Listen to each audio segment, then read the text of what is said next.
অনুমতি ছাড়াই ছবি ব্যবহার করায় বেজায় চটলেন অভিনেত্রী শ্বেতা ভট্টাচার্য। আইনি পদক্ষেপের হুঁশিয়ারি দিলেন অভিনেত্রী।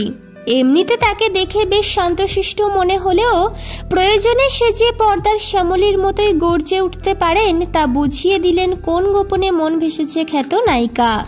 রিয়েল লাইফে শ্বেতার বিয়ের সাজের দায়িত্ব ছিল স্টাইলিস্ট রুদ্র সাহার উপর। শ্বেতার বিয়ের বেনারসির সঙ্গে মানানসই ব্লাউজটি রুদ্র তৈরি করতে দিয়েছিলেন শিলিগুড়ির এক ডিজাইনার ভিকি দাসকে।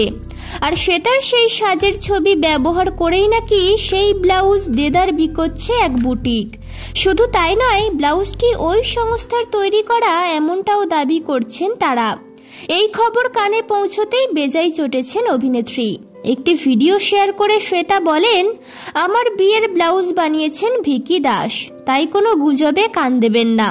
আর আমার অনুমতি না নিয়ে আমার ছবি ব্যবহার করলে আমি আইনি পদক্ষেপ নেব।